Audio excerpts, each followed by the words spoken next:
Ketika aplikasi React yang kita buat semakin kompleks, mengelola sebuah navigasi antar halaman bisa jadi cukup merepotkan. Nah, kita butuh cara yang efektif untuk berpindah antar komponen tanpa memuat uang seluruh halaman.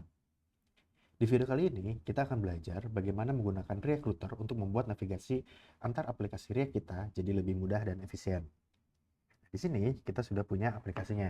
Di sini ada button untuk login ke halaman login. Ketika kita klik, harapannya dia bakal pindah ke halaman loginnya. Berikut adalah code dari aplikasi kita, teman-teman. Ini untuk aplikasi rootnya, ini kita punya halaman loginnya, lalu ada halaman register, dan ada halaman errornya, teman-teman. Kita buka dokumentasinya. Nah, di sini cara melakukan instalasinya, kita tinggal melakukan npm install React Router DOM. Seperti itu. Nah, kebetulan di aplikasi yang sekarang udah ada, itu sudah diinstal, teman-teman, React Router DOM-nya. Jadi sekarang yang perlu kita lakukan adalah memasangnya, teman-teman. Oke, kita balik lagi ke dokumentasinya. Yang pertama kita lakukan adalah melakukan import create browser root dan root provider dari React Router DOM-nya. Oke, kita buat. Pertama kita import dulu, import create browser root dan root provider. Lalu setelah itu kita bikin sebuah variabel bernama router. Dia bakal memanggil create browser root-nya dan dalamnya ada path-nya, teman-teman. Nah, di sini kita bikin path-nya. Path-nya itu untuk root, kita memanggil elemen dari app. Nah, setelah itu kita bakal mengganti app yang ada di sini menjadi root provider-nya, teman-teman. Di mana dia menerima sebuah parameter berupa router dari variabel router yang sudah kita buat tadi. Oke. Sekarang kita cek lagi. Oke, dia masih jalan ya, teman-teman. Lalu bagaimana kalau misalkan kita ingin membuat path untuk login dan registernya? Oke, yang perlu kita lakukan adalah kita tinggal menambahkan path-nya di sini, teman-teman. Jadi di sini kita tambahkan path-nya untuk login, dia bakal memanggil elemennya dari si login.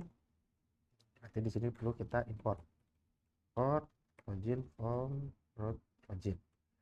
Oke, sekarang kita coba cek. Kalau kita panggil slash login, nah dia sudah ada, teman-teman ya, slash login seperti itu. Nah, begitu pula dengan register, teman-teman. Ini registernya, bikin path-nya itu register, dia bakal memanggil elemen registernya.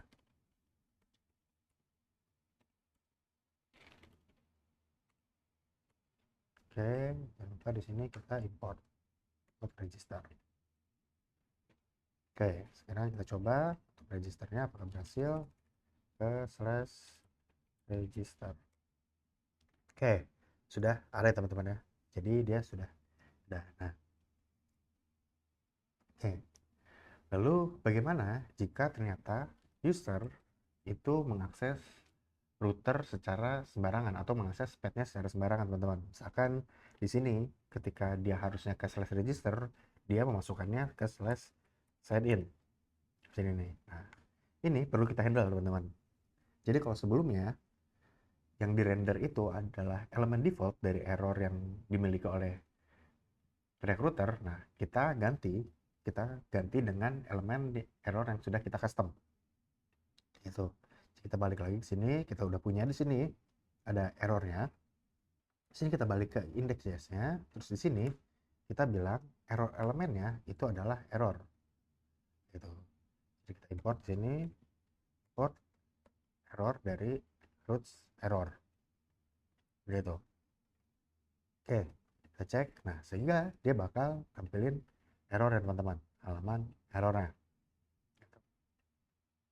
Oke, nah teman-teman lihat di sini dia masih menggunakan uh, pesan yang hardcode ya, teman-teman ya, gitu. Karena di sini masih hardcode, di sini hanya error, sorry, unexpected error has occurred. Nah, lalu bagaimana kalau misalkan kita pengen nampilin error yang didapatkan dari si recruiternya? Di sini kita bisa melakukan import use root error. Oke. Nah, di sini kita bikin once error, dia pakai root error, teman-teman. Tuh. Baru di sini misalkan kita ganti di sini tulisan errornya kita ganti jadi error.status. Lalu di sini kita tambahkan misalkan, teman-teman, kasih status teksnya, atau misalkan kita tambah jadi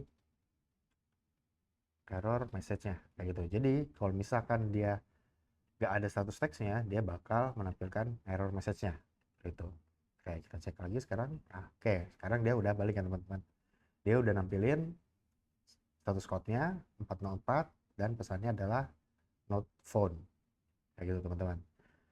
Nah, lalu sekarang kita udah balik lagi ke halaman root-nya. Nah, di sini kalau teman-teman perhatiin, di sini ada button butuh login. Kalau kita klik, nah dia bakal ke halaman login. Terus di sini pun ada klik register here, dan di sini pun ada login here gitu. Tapi kalau teman-teman perhatiin, setiap kali diklik, dia bakal melakukan render atau reload halamannya, teman-teman, melakukan reload browsernya. Nah, bagaimana caranya biar ketika kita berpindah halaman atau bernavigasi itu tidak melakukan reload? Caranya adalah di sini Recruiter itu memiliki satu fitur, teman-teman. Namanya adalah client side routing. Client side routing yaitu sebuah fitur yang memudahkan kita untuk bernavigasi tanpa melakukan reload dari halamannya, teman-teman. Gitu. Jadi di sini kita bisa menggunakan yang namanya link gitu. Oke, kita balik lagi sekarang. Kita masuk ke PPCS-nya. Di sini buttonnya, nah ini bukan pakai A, tapi dia bakal pakai link gitu. Lalu href-nya kita ganti menjadi to. Jadi atributnya itu bukan href, tapi pakai to. Jangan lupa linknya tambahkan. Oke, kita cek sekarang. Balik lagi. Kalau kita klik login, nah, baik. Di sini dia nggak akan melakukan reload, teman-teman. Kita klik butuh login, dia bakal langsung pindah. Oke, sekarang kita handle button yang lainnya, teman-teman. Ini ada login. Di sini kita pindah ke register. Oke, di sini kita ganti juga jadi link. Oke, ini ganti jadi to. Oke, begitupun yang register. Kita pindah. Di sini kita ganti menjadi link. Tanpa link. Dan harusnya kita ganti menjadi to. Gitu. Itu pun yang ada di error. Ini harusnya kita ganti jadi link. Oke, sekarang kita cek. Kita klik register here. Oke, dia udah nggak melakukan reload. Begitupun login here. Reload. Oke. Dan kalau misalkan kita ternyata di sini salah, anggaplah kita tulis registers. Oke, dia not found dan klik go home. Oke, dia bakal kembali ke home tanpa melakukan reload. Seperti itu, teman-teman. Oke, jadi itu aja untuk video kali ini. Sampai jumpa di video-video lainnya, teman-teman. Mau belajar lebih lanjut? Daftar di Rea Bootcamp sekarang juga. Buka link yang ada pada layar atau klik link di deskripsi.